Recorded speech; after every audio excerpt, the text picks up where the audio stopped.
बघा आजच्या क्लासमधून आपल्याला केंद्र राज्य संबंध हा टॉपिक बघायचा आहे। आपल्याला 4 अँगलने ते बघायचे आहेत। एक, कोणाच्या कायद्याचा प्रादेशिक विस्तार कुठपर्यंत आहे। दुसरा मुद्दा बघायचा आहे, कोणत्या सूचीतल्या विषयावरती कोण कायदा करू शकतं। तिसरा मुद्दा आपल्याला बघायचा आहे, काही अपवादाच्या परिस्थितीमध्ये संसद राज्य सूचीतल्या विषयावरती कायदा करू शकते का। आणि चौथा मुद्दा बघायचा आहे, काही बाबतीत राज्यांना कायदे करताना केंद्राची परवानगी लागते किंवा केंद्र वरचढ ठरतं। अशा 5 अपवादाच्या स्थिती आहेत की संसद राज्य सूचीतल्या विषयावर कायदा करू शकते। एक, राष्ट्रीय हितासाठी राज्यसभेने तसा ठराव पास केल्यास। 2, राष्ट्रीय आणीबाणीच्या काळामध्ये। 3, 2 किंवा अधिक राज्यांनी तशी मागणी केल्यास। 4, आंतरराष्ट्रीय तहहानी कराराच्या अंमलबजावणीसाठी। आणि 5, कधी राष्ट्रपतीच्या राजवटीच्या काळामध्ये।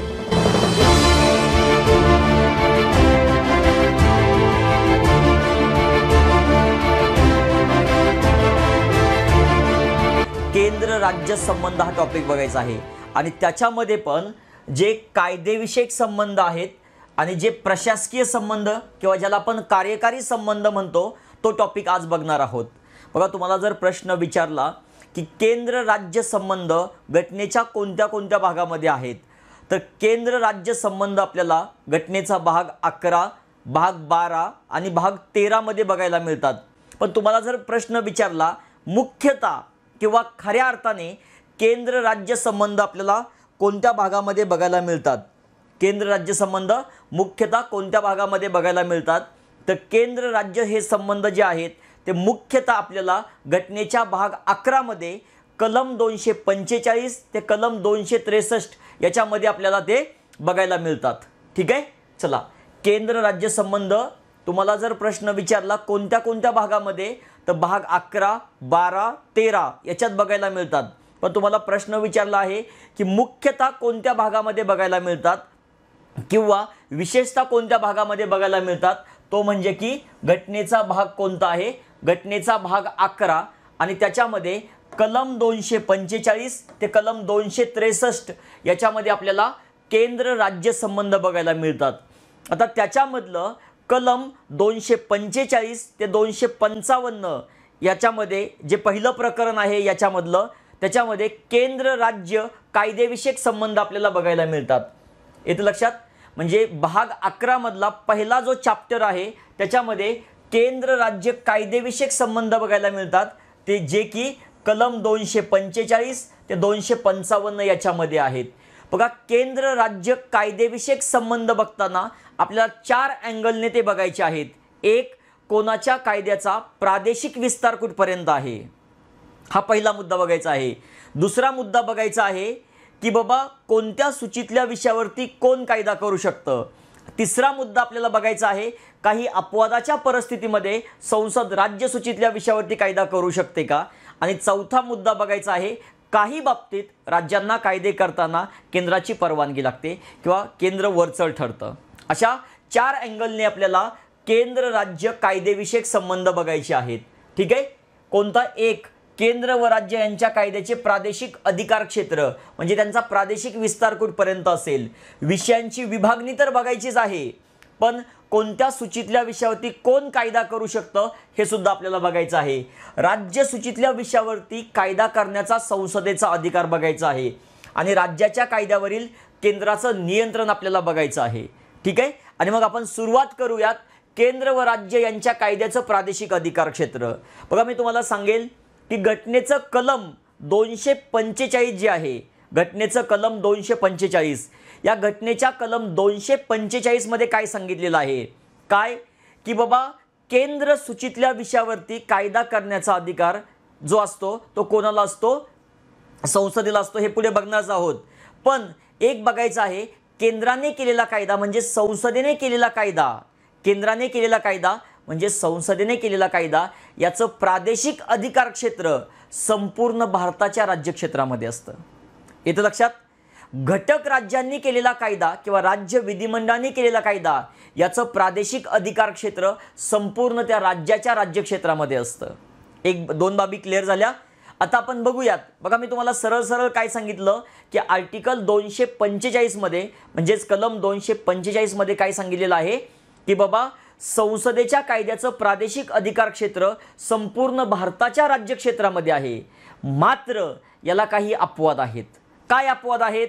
घटनेचं कलम 240 काय अंदमान निकोबार, लक्षद्वीप, दादरा नगर हवेली व दीव दमन या केंद्रशासित प्रदेशांच्या सुशासनासाठी राष्ट्रपतींना नियम बनवायचा अधिकार असतो. कलम 240 या नियमांद्वारे राष्ट्रपती एखादा संसदेचा कायदा रद्द करू शकतात, त्या बदलांसहित लागू करू शकतात. याच 240 नुसार असा नियम बनवण्याचा अधिकार राष्ट्रपतींना पुदुचेरीसाठी सुद्धा आहे. मात्र तो कधी? ज्यावेळेस पुदुचेरीची विधानसभा विसर्जित झालेली असेल त्यावेळेस. त्याशिवाय जर आपण बघितलं, जे अनुसूचित क्षेत्र आहेत, आदिवासी क्षेत्र आहेत, अशा प्रदेशांना एखादा कायदा लागू करायचा की नाही करायचा याच्या संबंधात सुद्धा काही त्याला अपवाद आहेत. जर तुम्ही बघितलं काय की जे अनुसूचित क्षेत्र आहेत, अशा अनुसूचित क्षेत्रांना एखादा संसदेचा असो किंवा राज्य विधिमंडळाचा असो, तो कायदा काही बदलांसहित लागू करायचा असेल तर राज्यपालांना अधिकार आहे. ठीक आहे. सेम आसामच्या बाबतीत सुद्धा राज्यपालांना आहे. आणि जर मेघालय, मिझोराम आणि त्रिपुरा नागालँड तुम्ही जर बघितलं, येतं लक्षात? कोणते कोणते राज्य बघा, आसाम, मेघालय, मिझोराम आणि त्रिपुरा. त्यातलं आसामच्या बाबतीत राज्यपालांना आणि इतर 3 राज्यांच्या बाबतीत राष्ट्रपतींना अधिकार आहे की अशा राज्यांमधल्या आदिवासी क्षेत्रांना संसदेचा कायदा लागू करायचा की नाही करायचा. क्लिअर? आपण हे सगळे अपवाद बघितले आहेत. शिवाय संसदेचा एखादा कायदा भारताच्या राज्यक्षेत्राच्या बाहेर लागू होतो, या कारणास्तव तो अवैध असल्याचं मानलं जाणार नाही किंवा रद्द ठरवला जाणार नाही. ठीक आहे. चला आता आपल्याला काय बघायचं आहे? घटनेचं कलम 245 केंद्र व राज्य यांच्या कायद्याचे प्रादेशिक अधिकार क्षेत्र. मग मी तुम्हाला काय सांगितलं? संसदेचा कायदा संपूर्ण भारताच्या राज्यक्षेत्रासाठी लागू होतो. राज्य विधिमंडळाचा कायदा संपूर्ण राज्याच्या राज्यक्षेत्रासाठी लागू होतो. संसदेचा कायदा भारताच्या राज्यक्षेत्राच्या बाहेर लागू होतो, या कारणास्तव तो अवैध असल्याचं मानलं जाणार नाही. अवैध असल्याचं किंवा चुकीचं असल्याचं मानलं जाणार नाही. म्हणजेच संसदेचा कायदा भारताच्या बाहेर राहणाऱ्या भारतीय व्यक्तींसाठी सुद्धा काय आहे? प्राप्त आहे. आता जर आपण त्याचे अपवाद बघितले, काय? संसदेचा कायदा करण्याच्या अधिकारावरील मर्यादा. मग मी तुम्हाला काय सांगितलं? घटनेचं जे कलम 240 आहे, 240 त्याच्यामध्ये काय अंदमान निकोबार, लक्षद्वीप, दादरा नगर हवेली आणि दीव दमन या केंद्रशासित प्रदेशांच्या शांतता, प्रगती आणि सुशासनासाठी राष्ट्रपतींना नियम करण्याचा अधिकार आहे. आलं लक्षात? ठीक आहे. त्या नियमांच्या आधारे राष्ट्रपती काय करू शकतात? संसदेच्या कायद्यामध्ये बदल करू शकतात किंवा या प्रदेशांसाठी तो संसदेचा कायदा लागू होणार नाही असं सुद्धा सांगू शकतात. ठीक आहे. आणि हाच अधिकार कलम 240 नुसार पुदुचेरीसाठी सुद्धा लागू होतो. मात्र ज्या वेळेस पुदुचेरीची विधानसभा विसर्जित झालेली असेल त्याच वेळी. हे तुमच्या लक्षात राहिलं पाहिजे. आता याच्या व्यतिरिक्त काय? राज्यपालास एखादा संसदेचा कायदा अनुसूचित क्षेत्राला लागू होणार नाही किंवा बदलांसहित लागू होईल असा निर्देश देण्याचा अधिकार आहे. ठीक आहे. तसंच आसामच्या राज्यपालाला सुद्धा तसा अधिकार आहे की आसाममधल्या आदिवासी क्षेत्राला असे कायदे लागू होणार नाहीत किंवा बदलांसहित लागू होतील. आणि राष्ट्रपतींना कशाच्या बाबतीत?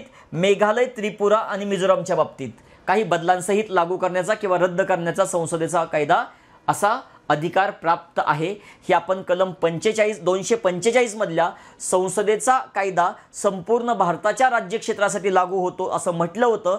मात्र त्याचे काही अपवाद आपण बघितलेले आहेत. ठीक आहे. आता आपल्याला काय बघायचं आहे? कलम 246. काय बघायचं आहे? कलम 246. मात्र कलम 246 बघण्याच्या आधी आपल्याला परिशिष्ट 7 बघायचं आहे. परिशिष्ट 7 जर आपण बघितलं, काय आहे? विषयांची विभागणी. घटनेमधलं परिशिष्ट 7. या परिशिष्ट 7 मध्ये काय दिलेलं आहे? विषयांची विभागणी दिलेली आहे. जर आपण बघितलं केंद्र सूची मूळ घटनेमध्ये त्याच्यामध्ये 97 विषय होते, मात्र आज याच्यामध्ये 98 विषय आहेत. ठीक आहे.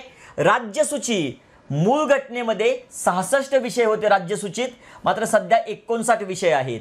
आणि समवर्ती सूची बघितलं, मूळ घटनेत किती 47 विषय होते, मात्र सध्या 52 विषय आहेत. बघा 42वी घटनावस्ती 1976 ने राज्यसूचीमधले 5 विषय काढून समवर्ती सूचीमध्ये टाकले. कोणते कोणते? बघा, एक शिक्षण, दुसरा वने, तिसरा वजन व मापे, तिसरं वन्य पशु पक्ष्यांचं संरक्षण. ठीक आहे. आणि 5वं म्हणजे बघा, एक शिक्षण, दुसरं वने, तिसरं वजन व मापे, चौथं वन्य पशु पक्ष्यांचं संरक्षण आणि 5वं न्यायिक प्रशासन. या न्यायिक प्रशासनामध्ये सर्वोच्च न्यायालय आणि उच्च न्यायालय वगळता इतर न्यायालयाची रचना आणि संघटन हे विषय कुठे टाकले? समवर्ती सूचीमध्ये टाकले. क्लिअर? म्हणजे 5 विषय कोणते? शिक्षण, वने, वजन व मापे, वन्य पशु पक्ष्यांचं संरक्षण आणि न्यायिक प्रशासन. न्यायिक प्रशासन म्हणजे कोणाचं? उच्च न्यायालय आणि सर्वोच्च न्यायालय सोडून इतर सर्व न्यायालयाचं असू शकतं. क्लिअर? आणि मग आता आपल्याला काय बघायचं आहे? बघा, कलम 246. कोणतं? घटनेचं कलम 246 बघायचं आहे. बघा 246 मध्ये काय सांगितलेलं आहे नीट समजून घ्या. जी आपली संघ सूची आहे किंवा केंद्र सूची आहे, या केंद्र सूचीतल्या विषयावरती कायदा करण्याचा अधिकार फक्त संसदेला असेल. ठीक आहे. जी आपली राज्य सूची आहे, बघा ह्याला पहिली लिस्ट म्हटलं जातं, याला दुसरी आणि याला तिसरी लिस्ट.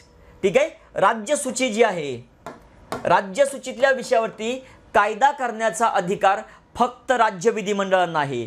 राज्य सूचीतल्या विषयावरती कायदा करण्याचा अधिकार फक्त राज्य विधिमंडळांना आहे. डन. आणि जी समवर्ती सूची आहे, समवर्ती सूची आहे, या समवर्ती सूचीतल्या विषयावरती कायदा करण्याचा अधिकार संसदेला पण आहे आणि राज्य विधिमंडळांना पण आहे. अजून एक 246 मध्ये खूप महत्त्वाची बाब सांगितलेली आहे. काय?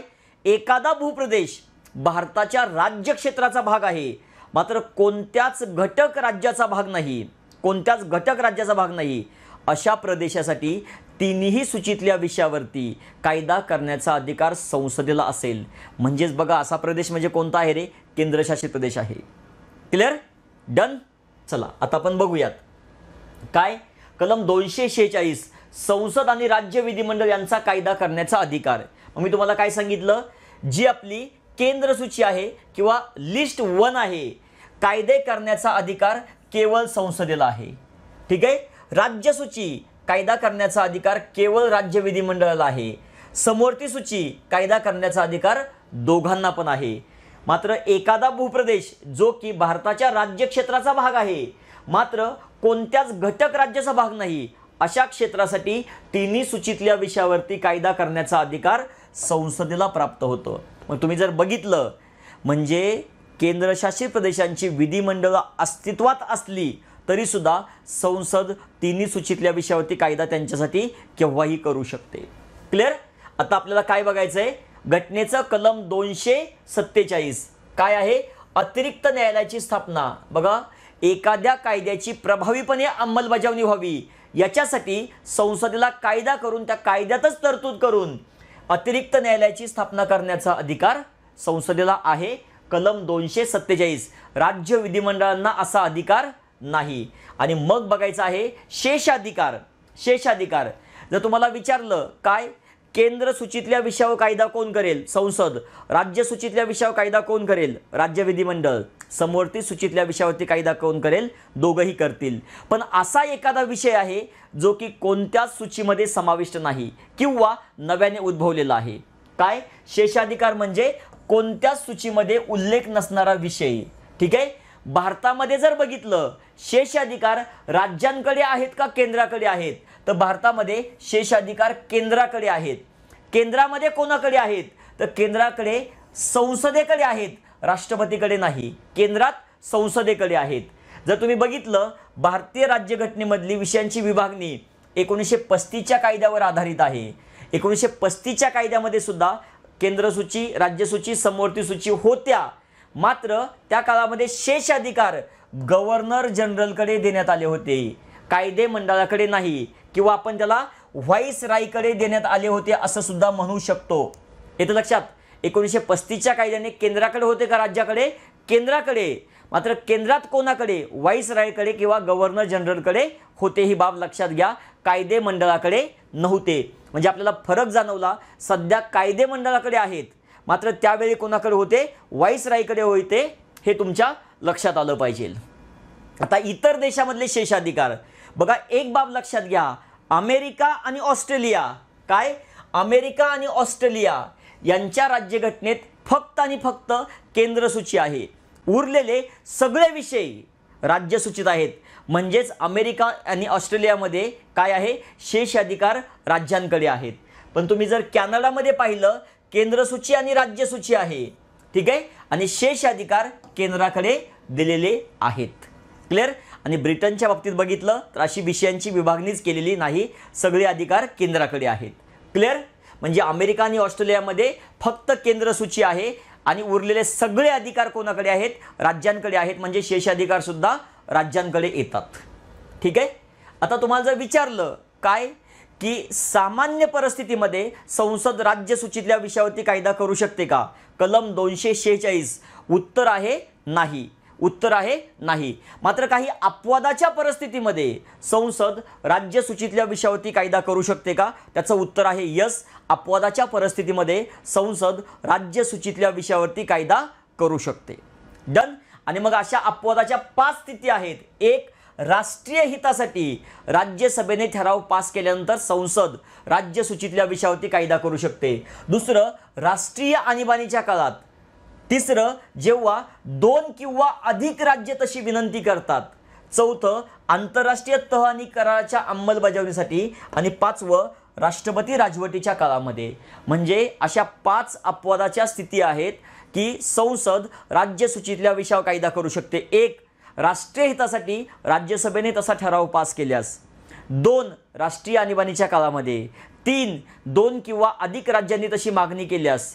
4, कधी आहे, आंतरराष्ट्रीय तह आणि कराराच्या अंमलबजावणीसाठी. आणि 5, कधी, राष्ट्रपतीच्या राजवटीच्या काळामध्ये.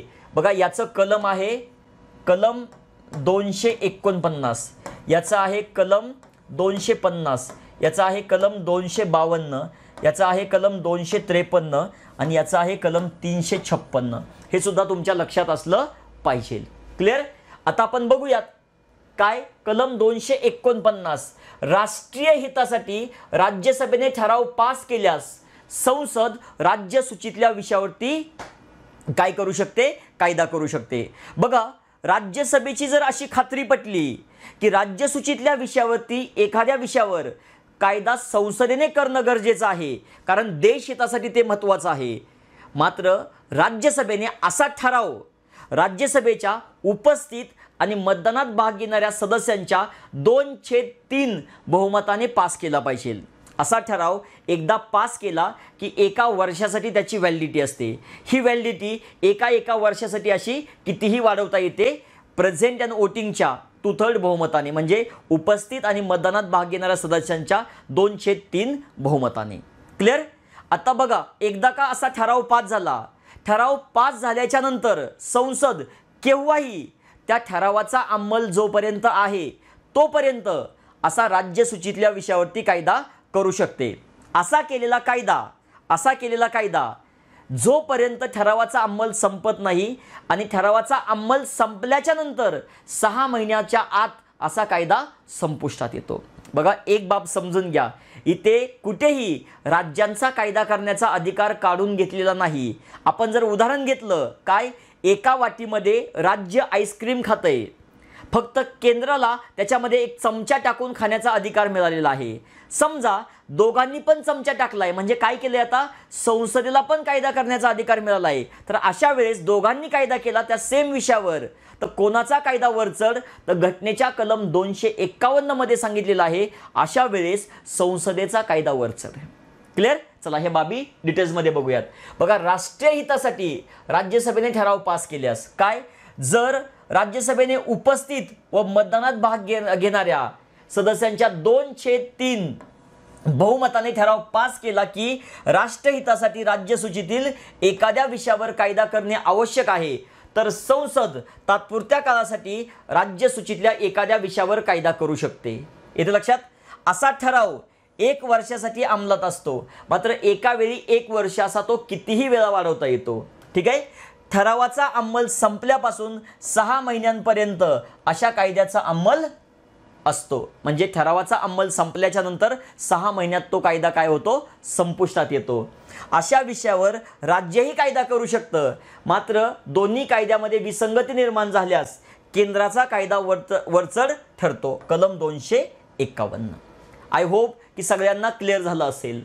आता आर्टिकल 250 काय आहे? राष्ट्रीय आणीबाणीच्या काळात संसद राज्यसूचीतल्या विषयावर कोणत्याही विषयावर कायदा करू शकते. असा केलेला कायदा आणीबाणी संपल्याच्या नंतर 6 महिन्यांच्या आत संपुष्टात येतो. बघा, या परिस्थितीमध्ये सुद्धा राज्य विधिमंडळ सुद्धा सेम विषयावर कायदा करू शकतं.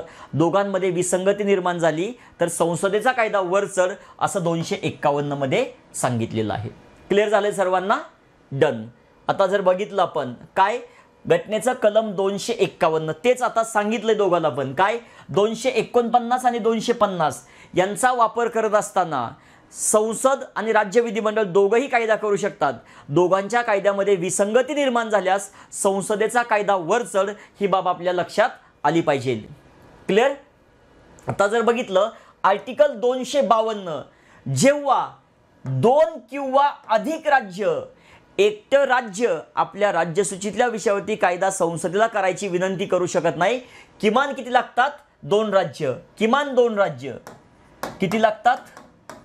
किमान 2 राज्य. किमान किती राज्य लागतात? किमान 2 राज्य लागतात. किमान किती राज्य लागतात? किमान 2 राज्य लागतात. किमान 2 राज्य. सर्वांच्या लक्षात आलंय? आणि मग 2 किंवा अधिक राज्यांनी अशी विनंती केली ठराव पास करून की आमच्या 2 राज्यांसाठी एखाद्या विषयावरती कायदा संसदेने करावा. बघा, असा जर 2 राज्यांनी ठराव पास केला तर ते 2 राज्य त्या विषयावरचा आपला कायदा करण्याचा अधिकार कायमस्वरूपीसाठी गमावून बसतात. आणि मग संसदेने जर अशा विषयावर कायदा केला तर तो सामान्य संसदीय कायद्याप्रमाणे असतो, तो कायमस्वरूपी राहू शकतो. जोपर्यंत संसदेला वाटत नाही राज्यांना परत करावा. म्हणजे याला कुठलीही मर्यादा नाही. बघा, जेव्हा 2 किंवा अधिक राज्यांची विधिमंडळे ठराव पारित करून राज्यसूचीतील एखाद्या विषयावर कायदा करण्याची संसदेला विनंती करतात तेव्हा संसदेस राज्यसूचीतील कोणत्याही विषयावर कायदा करण्याचा अधिकार प्राप्त होतो. त्या राज्यांसाठी असा कायदा पारित करणाऱ्या राज्यांनाच लागू असतो. मात्र कोणतेही राज्य ठराव पारित करून स्वतः या कायद्याचा स्वीकार करू शकते. असा कायदा रद्द किंवा दुरुस्त करण्याचा अधिकार फक्त संसदेला असतो, संबंधित राज्यांना नाही. असा ठराव पारित करणाऱ्या राज्यांचा त्या विषयावरचा कायदा करण्याचा अधिकार नष्ट होतो, राज्य करू शकत नाहीत. आणि मग जर आपण बघितलं असे संमत केलेले कोणते कोणते कायदे आहेत, 2 किंवा अधिक राज्यांनी विनंती केल्यास जल प्रदूषण प्रतिबंध अधिनियम कधीचा आहे? 1974. ठीक आहे. वन्यजीव संरक्षण कायदा 1972. पारितोषिक स्पर्धा कायदा 1955. शहरी भूमी कमाल मर्यादा अधिनियम 1976.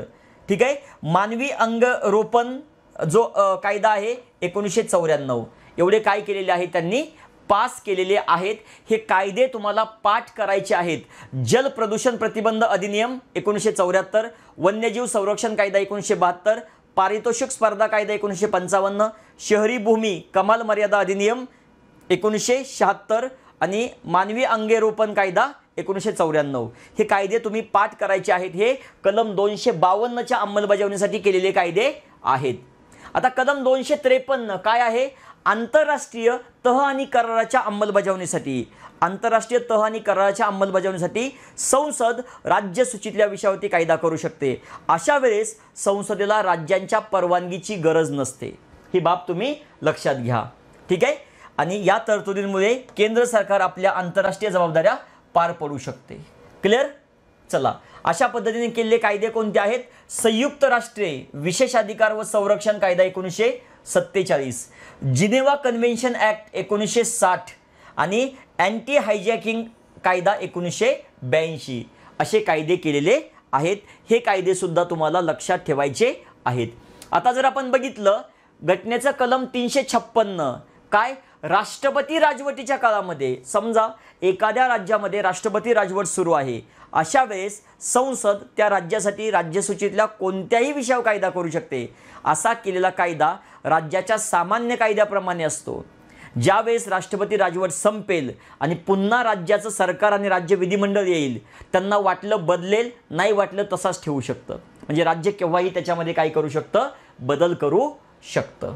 ठीक आहे, डन. म्हणजे काय, राष्ट्रपती राजवट संपल्यावर सुद्धा या कायद्याचा अंमल चालू राहतो, राज्य केव्हाही बदलू शकतं. आता घटनेचं कलम 354 काय सांगितलंय, संसद आणि राज्य विधिमंडळ कायद्याची विसंगती. बघा एक बाब लक्षात घ्या, राज्य सूचीतल्या विषयापेक्षा समवर्ती सूचीतला कायदा वरचढ असेल, समवर्ती सूचीतल्या कायद्यापेक्षा संसदेचा कायदा वरचढ असेल. मात्र समवर्ती सूचीमध्येच दोघांनी जर कायदा केला तर कोणाचा कायदा वरचढ, तर संसदेचा कायदा वरचढ असेल. मात्र समवर्ती सूचीतल्या विषयावरती दोघांनी पण कायदा केलाय, पण राज्याचा कायदा संसदेच्या कायद्याच्या नंतरचा आहे आणि राज्यातलं ते विधेयक राष्ट्रपतीच्या विचारासाठी राखून ठेवलं होतं, त्याच्यावरती राष्ट्रपतींची सही आहे, तर त्या पर्टिक्युलर राज्यामध्ये फक्त तो राज्याचा कायदा वरचढ आहे. अर्थात संसद कायदा करून तो ओव्हरकम करू शकते, पुन्हा आपला नवीन कायदा करू शकते. क्लिअर. आणि घटनेचं कलम 255 राज्याच्या कायद्यासाठी केंद्राची पूर्व परवानगी. एक लक्षात घ्या, काही बाबतीत असं आहे की राज्यांनी आपला कायदा करण्याच्या आधी केंद्राची म्हणजे राष्ट्रपतीची पूर्व परवानगी घ्यायची आहे. ठीक आहे, चला ठीक आहे. हां, राज्य सूचीतील काही विषयावरील विधेयके राष्ट्रपतीच्या पूर्व सहमतीनेच सादर करता येतात. डन. क्लिअर. त्याच्यामध्ये जर आपण बघितलं काय आहे बघा, काय आंतरराज्य व्यापार व वाणिज्य यांच्यामध्ये बदल करणारं किंवा कायदा करणारं विधेयक असेल, उच्च न्यायालयाच्या अधिकार क्षेत्रामध्ये बदल करणारं विधेयक असेल, तर कंपल्सरी राष्ट्रपतीच्या विचारासाठी ते राखून ठेवायचंच आहे. राष्ट्रपतीच्या पूर्व सहमतीनेच तुम्हाला ते मांडता येईल. ठीक आहे. जसं की बघा व्यापार व वाणिज्याच्या बाबतीत आहे. ठीक आहे. तसंच आर्थिक आणीबाणीच्या काळामध्ये राज्यातली धन विधेयक आणि वित्तीय विधेयकं सुद्धा राष्ट्रपतीच्या विचारासाठी रोखून ठेवली जाऊ शकतील. ठीक आहे. आता आपल्याला बघायचं आहे केंद्र राज्य प्रशासकीय किंवा कार्यकारी संबंध. घटनेचं कलम 256 ते 263. 256 ते 263. आता तुम्हाला जर मी विचारलं काय की केंद्र आणि राज्य आपला कायदेविषयक अधिकार एकामेकांना देऊ शकतात का, तर कायदेविषयक अधिकार एकामेकांना देऊ शकत नाही. एकटं राज्य नाही देऊ शकत, दोन किंवा अधिक राज्य देऊ शकतात. मात्र केंद्र आणि राज्य आपले कार्यकारी अधिकार एकामेकांना देऊ शकतात. येतं लक्षात. आता तुम्हाला जर मी विचारलं केंद्र सूचीतल्या विषयावरती कायदा करण्याचा अधिकार संसदेला, कार्यकारी अधिकार कोणाला आहेत, केंद्र सरकारला. राज्य सूचीतल्या विषयावरती कायदा करण्याचा अधिकार कोणाला आहे, राज्य विधिमंडळाला आहे. कोणाला आहे, राज्य विधिमंडळाला आहे. डन. तुम्हाला विचारलं की राज्य सूचीतल्या विषयावरती कार्यकारी अधिकार कोणाला आहेत, राज्य सरकारला आहेत. समवर्ती सूचीतल्या विषयावरती कायदा करण्याचा अधिकार कोणाला आहे, संसद तसंच राज्य विधिमंडळ. मात्र कार्यकारी अधिकार हे सामान्यतः राज्यांकडे सोपवलेले आहेत. राज्यांकडे सोपवलेले आहेत. अर्थात संसद कायदा करून किंवा घटनादुरुस्ती करून ते केंद्राकडे सोपवू शकते. ही बाब तुमच्या लक्षात राहू द्या. ठीक आहे. बघा कार्यकारी अधिकारांची विभागणी काय सांगितलं, केंद्राचे कार्यकारी अधिकार पुढील बाबतीत संपूर्ण भारताला लागू आहेत. काय, संसदेला संघ सूचीतील विषयाबाबत जे कार्यकारी अधिकार प्राप्त आहेत त्याबाबतचे सर्व कार्यकारी अधिकार कोणाला आहेत, केंद्र सरकारला आहेत. तसेच कोणताही तह किंवा करार याद्वारे प्राप्त हक्क, प्राधिकार, कार्यक्षेत्राच्या अंमलबजावणीचे काही हक्कही केंद्राला प्राप्त आहेत. आता जर आपण बघितलं कार्यकारी अधिकाराच्या विभागणीमध्ये राज्य सूचीतल्या विषयावरती कार्यकारी अधिकार कोणाला आहेत, राज्य विधिमंडळाला आहेत. समवर्ती सूचीतल्या बाबतीत कोणाला आहेत, राज्यांकडे आहेत कार्यकारी अधिकार. कायदा करायचा अधिकार दोघांकडे आहे, पण कार्यकारी अधिकार कोणाकडे आहेत, राज्यांकडे आहेत. अर्थात एखाद्या घटनात्मक तरतुदीने किंवा संसदीय कायद्याने हे अधिकार केंद्राकडे दिले जाऊ शकतात. क्लिअर. आता आपल्याला काय बघायचं आहे, घटक राज्याच्या कार्यकारी अधिकारावरच्या मर्यादा. घटक राज्याच्या कार्यकारी अधिकारावरच्या मर्यादा. घटनेचं कलम 256 आणि 257 मध्ये त्या मर्यादा सांगितलेल्या आहेत. बघा 256 मध्ये काय सांगितलंय, राज्यांनी आपल्या कार्यकारी अधिकाराचा वापर राज्यात करताना तो अशाच प्रकारे करायचा आहे जेणेकरून तो संसदीय कायद्यांना सुसंगत असेल. काय असेल, तो संसदीय कायद्यांना सुसंगत असा असेल. क्लिअर. आणि आर्टिकल 257 मध्ये असं सांगितलंय, राज्यांनी आपल्या कार्यकारी अधिकाराचा वापर राज्यात करताना तो अशाच प्रकारे करायचा आहे केंद्राच्या कार्यकारी अधिकारांना सुसंगत असेल, केंद्राच्या कार्यकारी अधिकारांना बाधा पोचवणार नाही. ठीक आहे. 256 मध्ये राज्याने आपल्या कार्यकारी अधिकारांचा वापर संसदीय कायद्यात सुसंगत ठरेल अशा रीतीने करायचा आहे. आणि 257 मध्ये राज्याने आपल्या कार्यकारी अधिकारांचा वापर राज्यात केंद्राच्या कार्यकारी अधिकाराच्या अंमलावर अडथळा किंवा बाधा आणू नये अशा प्रकारे करायचा आहे. एकंदरीत 256 सांगतंय राज्याने आपल्या कार्यकारी अधिकाराचा वापर करताना संसदेच्या कायद्यांना बाधा नाही पोचवली पाहिजे. आणि 57 सांगतंय राज्याने आपल्या कार्यकारी अधिकाराचा वापर करताना राज्यात केंद्राच्या कार्यकारी अधिकाराला बाधा नाही पोचवली पाहिजे. ह्या दोन काय आहेत, मर्यादा आहेत. आता केंद्र राज्यांना निर्देश देऊ शकतं.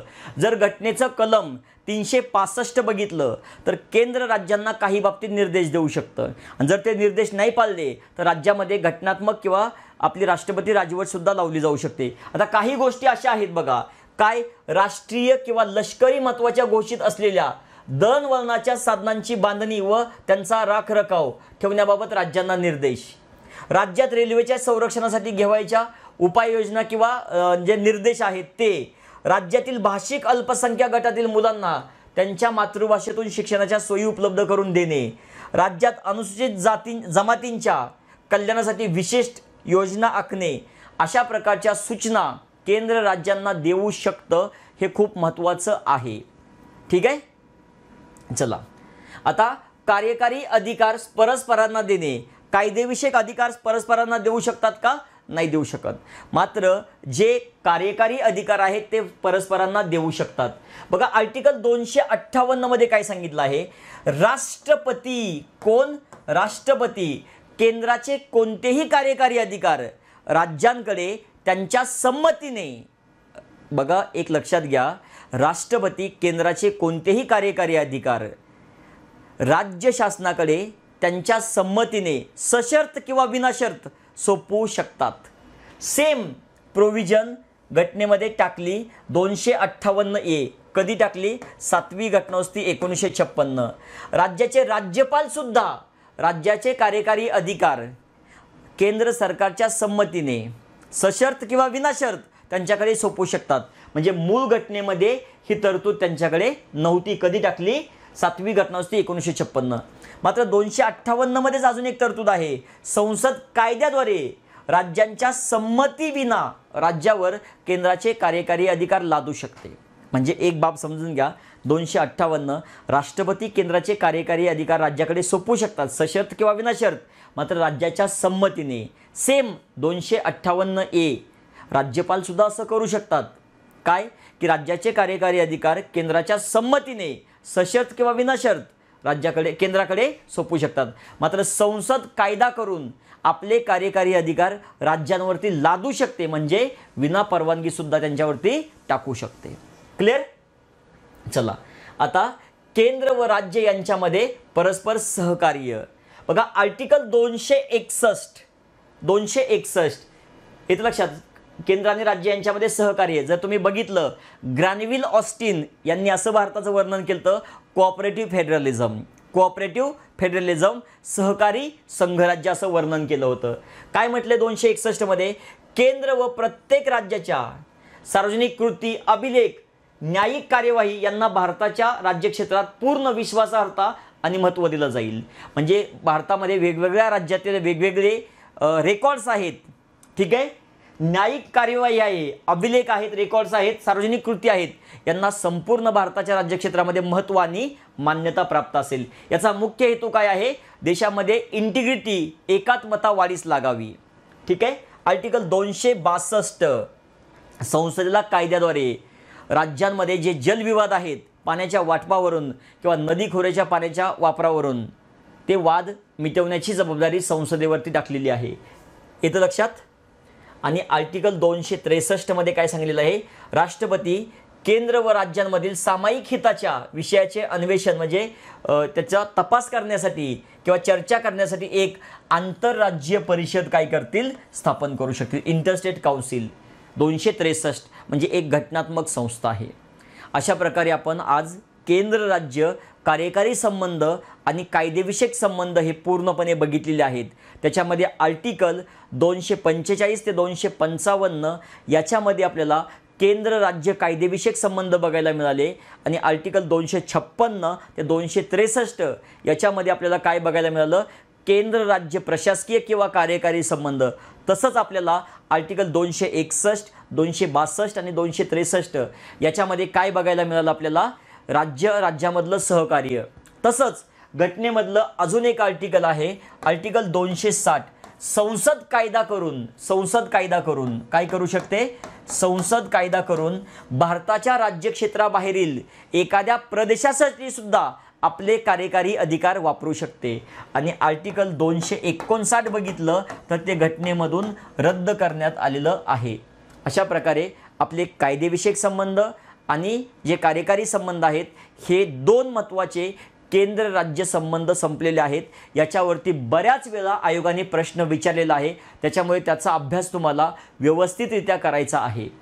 ठीक आहे, चला आता आपण बघायचं आहे केंद्र व राज्य यांच्यामध्ये सहकार्य अजून कसं आहे, काय आहे। अखिल भारतीय सेवा जर तुम्ही बघितलं, अखिल भारतीय सेवेमधले लोक काम राज्यासाठी करतात, मात्र त्यांची नियुक्ती केंद्र करतं। याच्यामध्ये केंद्र आणि राज्य यांचं सहकार्य आहे। अखिल भारतीय सेवा घटनेचं कलम 312, केंद्रीय लोकसेवा आयोग राज्यांमधली भरली जाणारी उच्च पदं याच्यासाठी सुद्धा केंद्र आणि राज्य यांच्यामध्ये एकच लोकसेवा आयोग आहे, केंद्रीय लोकसेवा आयोग। घटनेचं कलम 315, एकात्मिक न्यायव्यवस्था आहे आपल्याला, एकात्मिक न्यायव्यवस्था आणीबाणी दरम्यानचे संबंध एकात्मिक जे होत असतात आणि घटनेच्या कलम